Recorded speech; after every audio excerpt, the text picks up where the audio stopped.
పక్కన పెద్ద పెద్ద దుర్మార్గుల్ని దుష్టుల్ని పెట్టుకుని వీడు చాలా మంచోడు, ఈమె చాలా మంచిది, ఏం అమాయకురాలు అని చెప్తుంటారు. ఇక్కడ జరిగిన సంఘటన మర్చిపోయి ఇష్టానుసారిగా మాట్లాడుతున్నాడు. ఇప్పటికైనా పవన్ కళ్యాణ్ వల్లే ఇతను నాశనం అయిపోయాడని ఇప్పటికీ గుర్తించట్లేదు. ఈవేళ ప్రెస్ మీట్లో పవన్ కళ్యాణ్ గురించి మాట్లాడుతున్నాడు. సిగ్గుందా జగన్మోహన్ రెడ్డికి? నిజంగా పవన్ కళ్యాణ్కి ఏమైనా సంబంధం ఉందా ఇందులో? అసలు కొట్టిందవడు, కొట్టించుకున్నదవడు, జైలుకి పోయిందవడు. బుద్ధి జ్ఞానం లేకుండా మాట్లాడి ఇవాళ మళ్ళీ పవన్ కళ్యాణ్ గారి అభిమానుల్ని, పవన్ కళ్యాణ్ గారిని రెచ్చగొడితే ఎలా ఉంటుందంటే అలా ఉంటుంది.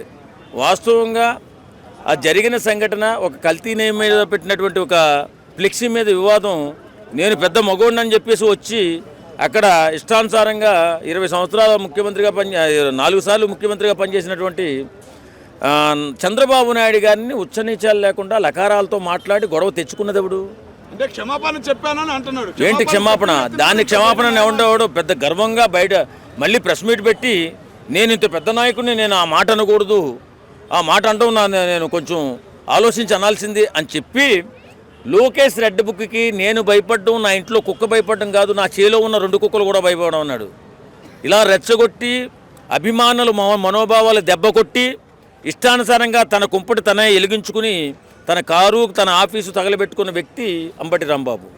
అలాంటి అంబటి రాంబాబుని పోలీసు వారు అరెస్ట్ చేసి జైల్లో వేస్తే పరామర్శ కోసం అని చెప్పి వెళ్ళి ములాఖాత్ పెట్టి మాట్లాడాలా?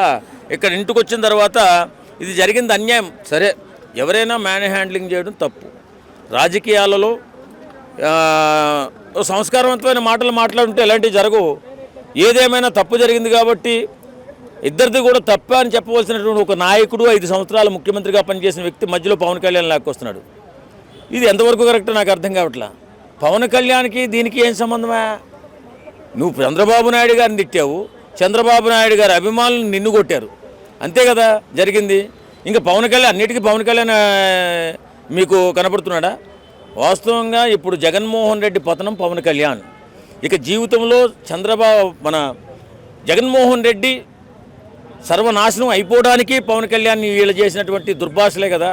ఆ దుర్భాషలు ఇప్పటికైనా మార్చుకోవాలి, అంత దుర్మార్గంగా మాట్లాడకూడదని చెప్పి ఏదైనా చిన్న పిలిపిస్తాడమనుకుంటే ఏదో రాజకీయ మీటింగ్ లాగా 4 గంటలు ప్రయాణం చేసాడు, 37 కిలోమీటర్లు. మరి ఇది ఏందా? ఇది నాకు అర్థంగా ఇంత జనాలను తరలించడం ఎందుకు? ఈ ఆర్భాటం ఎందుకు? జై జగన్ జై జగన్ అని చెప్పించుకోవడం ఎందుకు?